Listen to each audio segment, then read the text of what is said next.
To allow a visually disabled person to understand images placed in your document, be sure to add descriptive or alternative text to each image. To add alternative text to this image, we'll go ahead and right-click the image. On a Mac, you can right-click an image by holding down the Control key while clicking with the mouse. Choose Format Picture.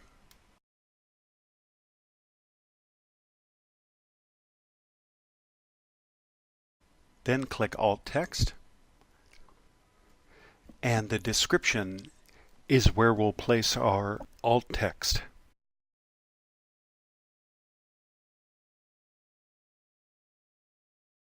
Alternative text should be descriptive but brief. When ready, click OK.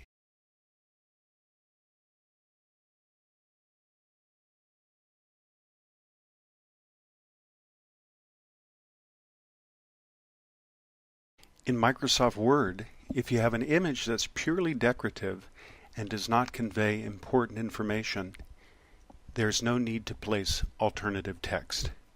Here we're seeing an example of a decorative image.